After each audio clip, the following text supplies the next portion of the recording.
The National Broadcasting Company presents, transcribes, Sir Laurence Olivier in Theatre Royal.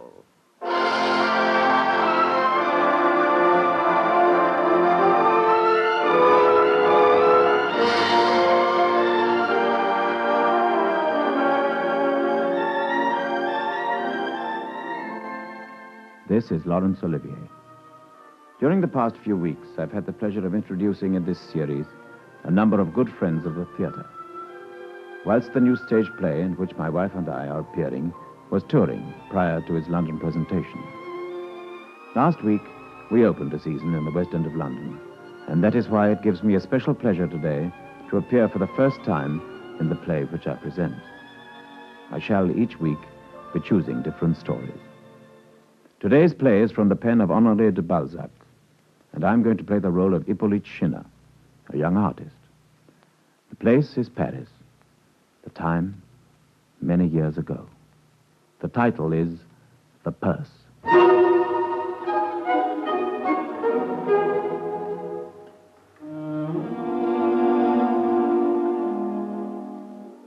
Yes, I am an artist. And so far as patronage and the opinion of the critics goes, I suppose you would call me a successful artist. But at the time, I had still a very long way to go, though at least I had begun to sell my pictures. I had just moved into a new studio, the attic of a block of apartments in the Rue de Suresnes, nearly opposite to the Madeleine. And I was hard at work on the picture which was to be hung that year at the Paris Salon. The subject of the picture was Esther before Ahasuerus. And you may remember that the canvas was a large one, some 8 feet high by 12. That was why I was standing on the ladders, finishing the top right-hand corner. My dear man, the whole conception's magnificent. You think so? Good. I feel rather pleased with it myself. Worthy of Titian himself in his best period. I'd sooner you said Tintoretto. Very well, then. Worthy of Tintoretto. It's large enough to be by him as well. Well, at least it's the largest I've done. I had to buy these ladders before I could start it. Well, you might have got some better ones while you were at it. They don't look very safe to me. Oh, they're safe enough, so long as I don't forget what I am and take a step backwards to get a look at what I'm doing, as I nearly did yesterday. Oh, well, I must be going back to my pan and sittings. We'll see you at the Cheval Rouge next week. Au revoir. Au revoir. Just a little bit more of this sepia to balance the glow of the lamp. That's better. And now heighten the gleam on that helmet here. Yes, I think that should be just about right. Wait a minute. Let me see what it... Ah!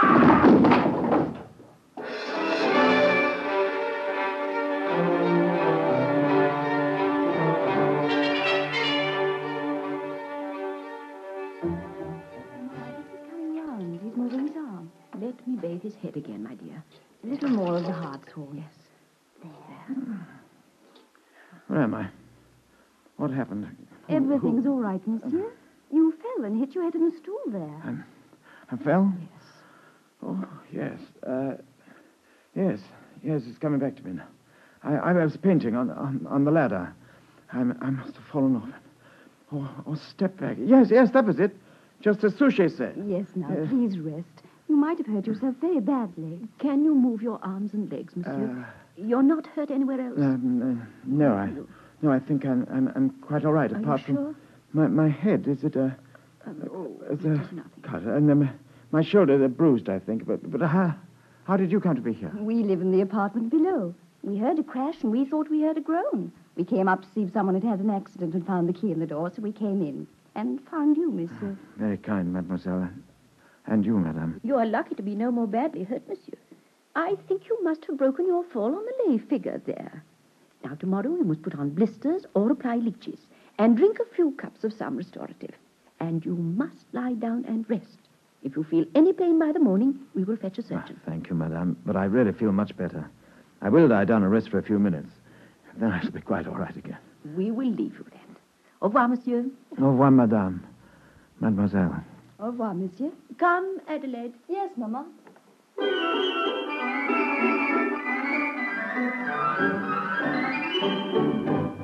The girl's name was Adelaide. A pretty girl, about 20, with the look of one of Proudhon's nymphs. Look of... Oh, that must have been Mademoiselle Le Seigneur and her mother, monsieur. They lived here now for about 4 years Between you and me, we can't make them out at all. Oh? But how do you mean? We can't make out what the ladies do. They have an old charwoman comes to help them in the morning, but she's quite deaf and doesn't talk any more than a stone wall. In the evening, 2 or 3 gentlemen come to call. Gentlemen? You young gentlemen? Oh, no, monsieur. Old gentlemen. One of them keeps a carriage and servants, and people do say that he's got 60,000 francs a year. Well, they spend the whole evening here and often stay very late. Oh, I see. The ladies are very quiet tenants, like you, monsieur, and economical. They live on nothing. As soon as they get a letter, they pay their rent. It's queer, monsieur, but the mother takes the daughter out for a walk in the Tuileries every morning. Mademoiselle is very pretty, you may have noticed, monsieur, and often young gentlemen follow her home. But she has the door shut in their faces, and she's right, too. The landlord would never allow anyone to... No. Well, thank you. That'll be all. Thank you very much. Yes, monsieur.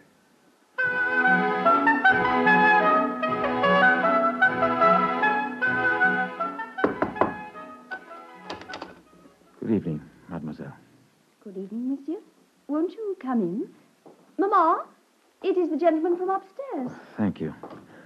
I called to say that I was fully recovered and to thank you for your kindness yesterday. We are very happy to see you, monsieur. If mademoiselle had not happened to hear me fall, I might not have been here now. That is to say, I should certainly not have been so well cared for. And I might never have known the pleasure. Mamma, hadn't I better put some more sticks in the fire? Of course, child. Please sit down, monsieur. Thank you. We are very happy to make your acquaintance, even if it took an accident to bring us together.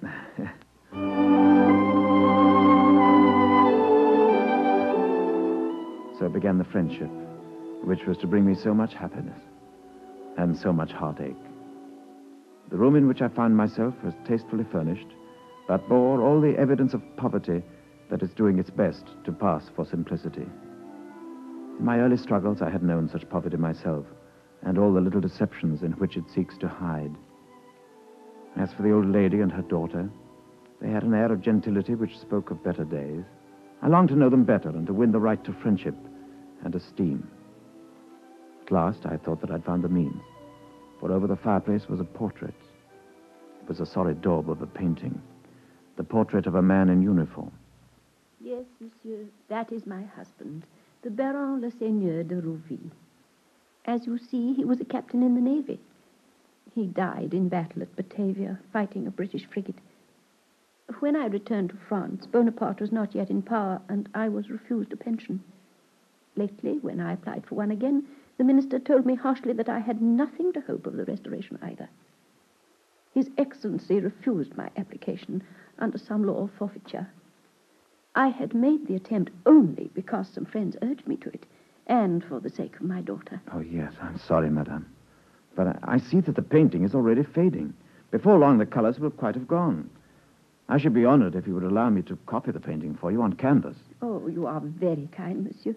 But I am sure you must be far too busy with your other work. Please, madame, I should enjoy the work as a welcome change for what I'm engaged on at the moment. Oh, as you wish, monsieur. The door, Adelaide.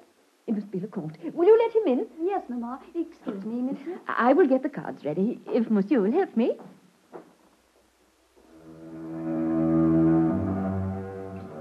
I had already noticed the card table by the wall, and had wondered to see it there, as also the pack of cards that was obviously so often used, also the scoring pad and the counters.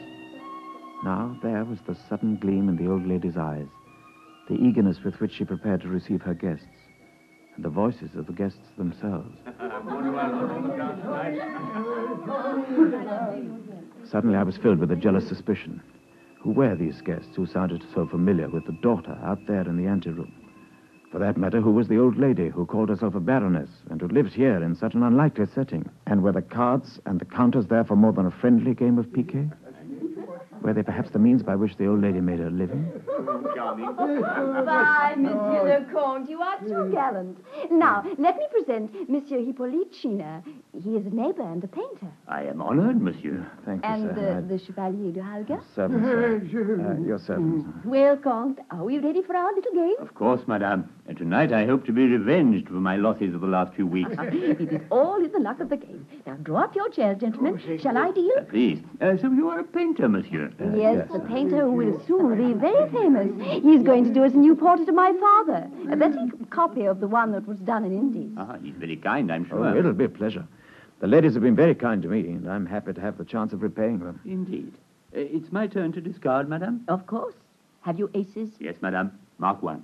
Don't you want me to advise you, Monsieur le Comte? You know how carelessly you play. No, my dear.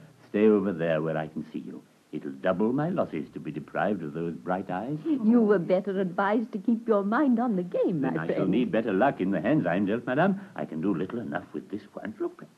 Yes, here, a quick. As the game wore on, I became more and more suspicious. Or was it merely that I was jealous of the familiarity with which the old gentleman played, while his friend stood behind him, watching every turn of the game, and smiling in his turn at the girl who sat beside her mother? At last, the game came to an end. Oh, well, I've lost again, I see. Deuce, take it. Another 40 francs, madame. I really am no match for you. Oh, it is the luck of the game, my friend. No, 11 o'clock already? We must be going. Come, Dualga. I must be going, madame. I had no idea it was so late. Good night, Monsieur le Comte. Good night, Good night, Monsieur. Good night.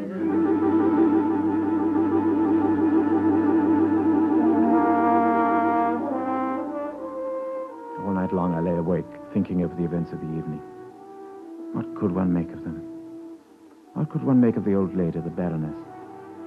Face was like the apartment where she lived, and it was just as hard to know whether the poverty of the latter covered hidden vices or honest simplicity. Well, I was a simple enough young man myself, and a young man fallen hopelessly in love. Whatever the truth might be, no matter what part in her life the old Comte might happen to play, Adelaide had enslaved me. And the very next morning, I knocked at their door again. Morning, mademoiselle. Good morning, Monsieur. Excuse me, I called to collect the portrait of your father. Oh, of course. Won't you come in? I'm afraid Mamma is out for a walk. Perhaps I'm disturbing you. Oh, no, please. Please do sit down. It is very kind of you to offer to paint it again for us. I'm afraid it was never a very good likeness. Well, you must help me to make the likeness more true, mademoiselle. May I help you? Oh, please, Monsieur. I'm not quite Let me tall stand on enough. this chair. I'll take good care of it. Please tell the Baroness that it'll be quite safe in my studio. Thank you, Monsieur. You are very kind. It's a great pleasure, mademoiselle. I will return it soon. Mamma will be sorry to have missed you. I will call and pay my respects, mademoiselle, this evening. She will be very happy to see you again. And will you do something for me, mademoiselle? Something more? Oh, but of course, Monsieur, if I can. Please, will you teach me to play piquet? I've never played cards in my life. But of course, Monsieur, it will be a pleasure. Then you, too, can play with Mamma.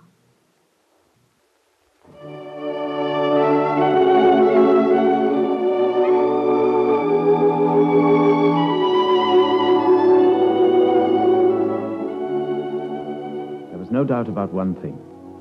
I had fallen desperately in love with Adelaide. And I had reason to believe that she was not altogether indifferent to me.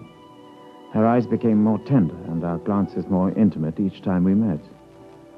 And we now met every evening in the presence of our mother over a game of cards. But it was more than the evenings which we shared. Every day as I moved about my studio, I thought of her in the room below and knew that she must be thinking of me. For never before had I worked so easily or so noisily. And at last the morning came when I could call upon her at an hour when I knew her mother would be out.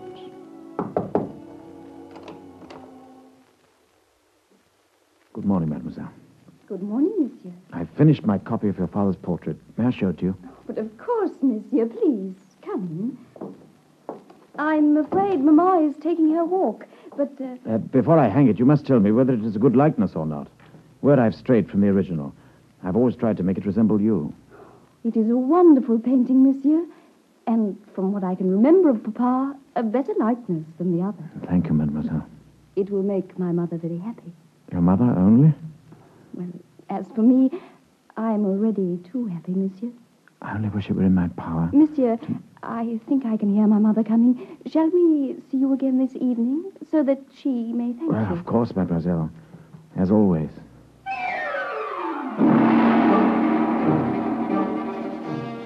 As always. Every evening I called at their apartment, and every evening the comedy was repeated.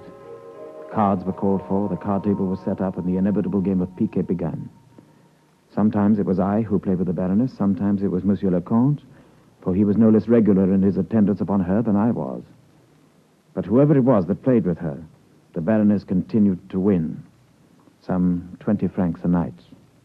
I fear you are still too new to the game, monsieur. Your luck will improve as you go more I'm comfortable. afraid I'm still far better at filling a canvas, madame. Ah, yes. Monsieur Chenard was kind enough to paint me that copy of an old portrait of my late husband, Comte. Indeed. You knew him well. Isn't it a wonderful likeness? Marvelous, madame. I'd gladly give 500 pistoles for a portrait as like myself as that's like Rouville.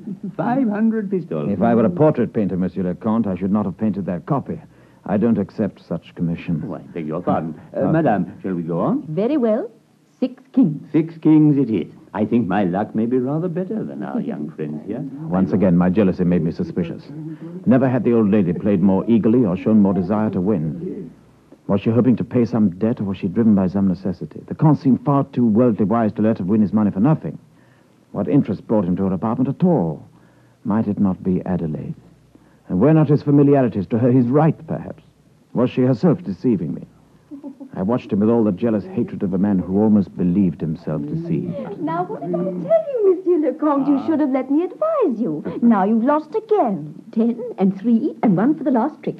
10 for the most and 30 for capote. 38 francs, my friend. A bad evening for you after all. Unlucky at cards, they say. One day I shall claim my revenge. Come, Dualgar, we must be going. You too, sir, I should imagine. Or do you artists keep later hours than ordinary We have folk? much in common, I think, sir. Good night, mademoiselle. Good night, madame. But even before I had climbed the stairs to my studio, I remembered it. My purse.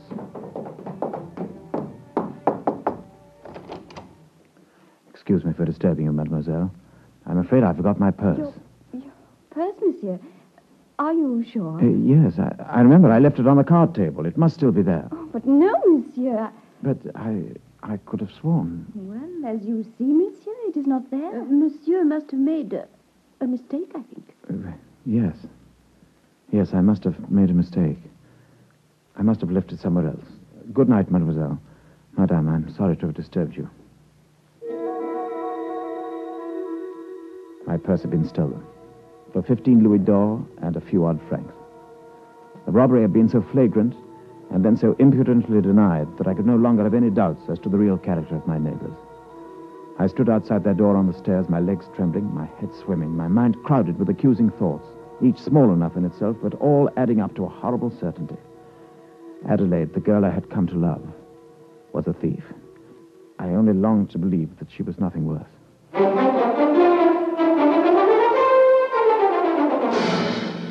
My dear fellow, perhaps you never took the purse there with you at all. Of course I took it with me. How else could I have paid what I lost? Well, then, perhaps you'd knocked it off the table when you got up to leave, and, well, maybe it had fallen It under was your on chair. the table. I'm quite sure about that. No, they picked it up and hid it as soon as I left the room. I'm certain of it. The look on their faces, both of them, when I went back to inquire for it, they knew it was there. Where they'd hidden it. Well, there it is, then.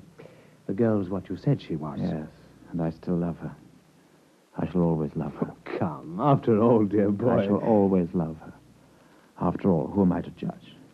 What do I know about the reason they had for stealing it? Maybe they were desperate. Maybe they were in debt and had to repay it, or something terrible. I don't know.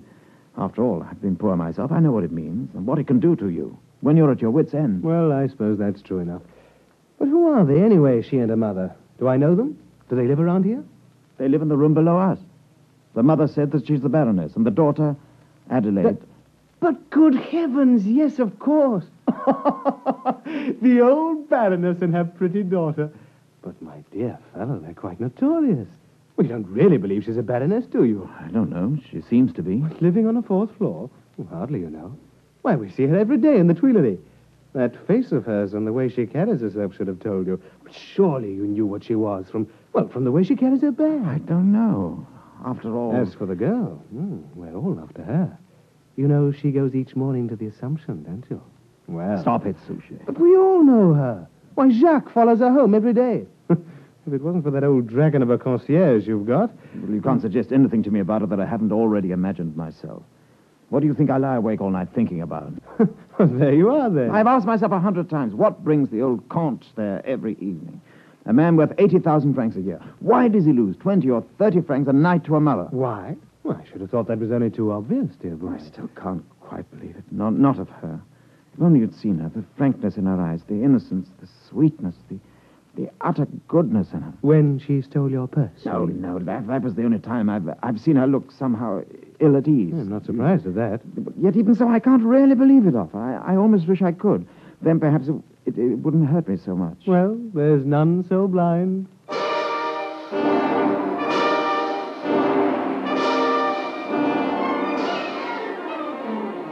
Never mind what she is. I love her in spite of everything. Aren't I in a position to help her?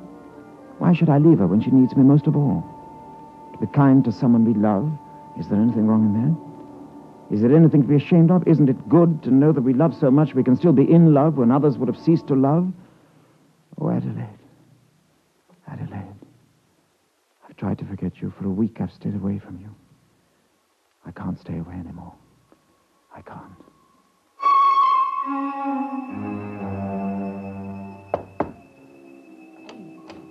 Good evening, mademoiselle. Good evening, monsieur. I thought it... But you look so pale and thin. Have you been ill? Oh, no, monsieur, thank you. Won't you come in? Mamma, it's Monsieur Sheena. Come in, monsieur. You are quite a stranger. But then I dare say you have been working too hard. You look so I have been very busy, madame. I'm afraid that must be our fault, monsieur. Copying our portrait must have taken up too much of your time, and you have had to catch up with your real work. I've been busy, yes, but I've also been very upset. Did you think that was no concern of ours, Well, monsieur? forgive me, madame. There are things we suffer that we cannot tell anyone about, not even those we've known for a long time. Friendship cannot be measured by time. I'm afraid Adelaide also has been busy. Mademoiselle looks unwell. I told her so. Oh, no, not really. She insisted on sitting up 2 or 3 nights to finish a piece of work she was doing. She wouldn't listen to me when I told her that a day or 2 more or less would make no difference. But, mademoiselle, you should take more care of yourself. It's foolish not to... It was nothing, monsieur. Perhaps I was too anxious. Well, she will recover. Would you care for another game of cards, monsieur? Perhaps you have come for your revenge. Of course, madame. Let me fetch the table. I see the cards are ready.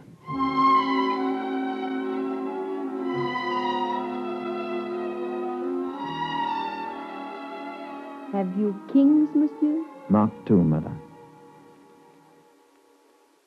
You're still too good for me, madame. I see I've lost again. 5 francs. Here is your purse, monsieur. But my purse, mademoiselle? Well, the new purse that I made for you. Your old one was so frayed. You did leave it on the table that night. But what exquisite embroidery. I think you will find that your money is safely inside it. Oh, mademoiselle, how can I ever... I'm afraid I had to deceive you just a little. But it was the only way I could repay your kindness to us for the portrait. Ah, that must be the Comte. Will you let him in, my dear? Yes, Mamma. Oh, perhaps Monsieur would... Yes, of course. Excuse me, madame. Really, my dear, what can you be thinking of? I think the Comte has something he wishes to tell Monsieur Sheena in private. Oh, you mean a commission? I don't know, Mamma. Perhaps.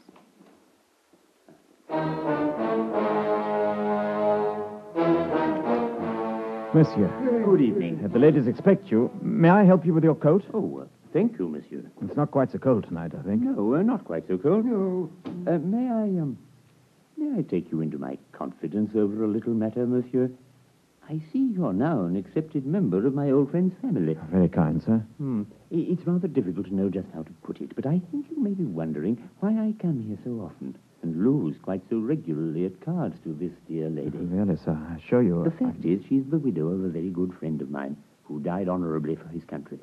For some reason, his country has seen fit to treat his widow shamefully, to leave her virtually starving. The Baroness is a proud woman. She's never complained of her treatment, and she's absolutely refused all offers of assistance from those who revere her husband's memory. There's only the one way that I know to help her, without her realizing that I'm doing so. Do I make myself clear? Monsieur le Comte, you've made yourself so clear that I... Oh, what a fool I've been. We are all fools, monsieur, at times. Shall we join the ladies?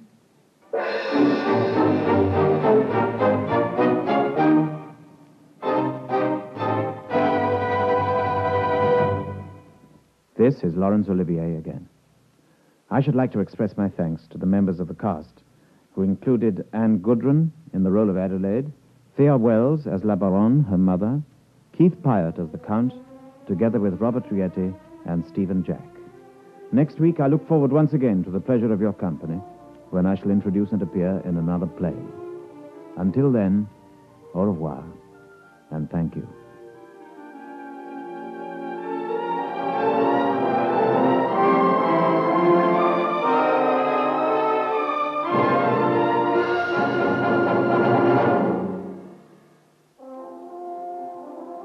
Sir Laurence Olivier starred in today's transcribed program. The script was by Derek Patmore. The music was under the direction of Sidney Torch. Theatre Royal is an NBC presentation produced and directed by Harry Allen Towers.